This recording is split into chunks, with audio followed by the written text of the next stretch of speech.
Hello friends, இன்றைக்கி mushroom gravy செய்ய போகிறேன். பீஸ் புலாவுக்கு சைட் டிஷ்ஷு.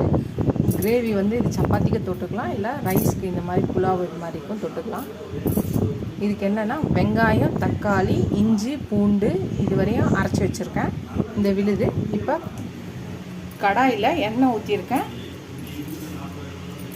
பட்டை, லவங்கம் 1, சோம்பு, பிரிஞ்சி இலை, சீரகம் 1 ஸ்பூனு, சோம்பு 1/2 ஸ்பூன் இதுவரையும் போட்டுக்கலாம்.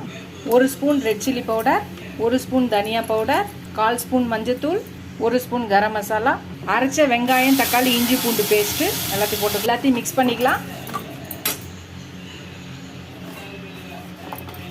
எல்லாம் இதோட பச்சை வாசனை போய் கொஞ்சம் எண்ணெய் பிரிட்டோம்.